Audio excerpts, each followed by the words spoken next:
নোয়াখালী কালের জিনবাড়ি। নোয়াখালী এক প্রান্ত গ্রামে আছে একটি পুরানো কাল।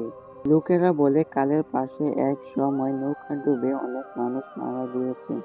সে থেকে রাত নামলেই কালের পাশে অদ্ভুত সব ঘটনা ঘটতে থাকে।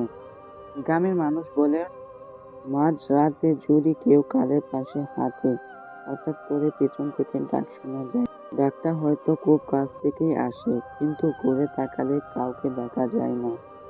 এবার এক লোক সাহস করে রাত 12টার দিকে কালের ধারে বসেছিল। সে দেখে কালের পানি একেবারে শান্ত। হঠাৎ পানির ওপর লাল শাড়ি পরা মহিলার মতো এক ছায়া ভেসে উঠল। চুল ভিজে, গায়ে লেপ্টে আছে।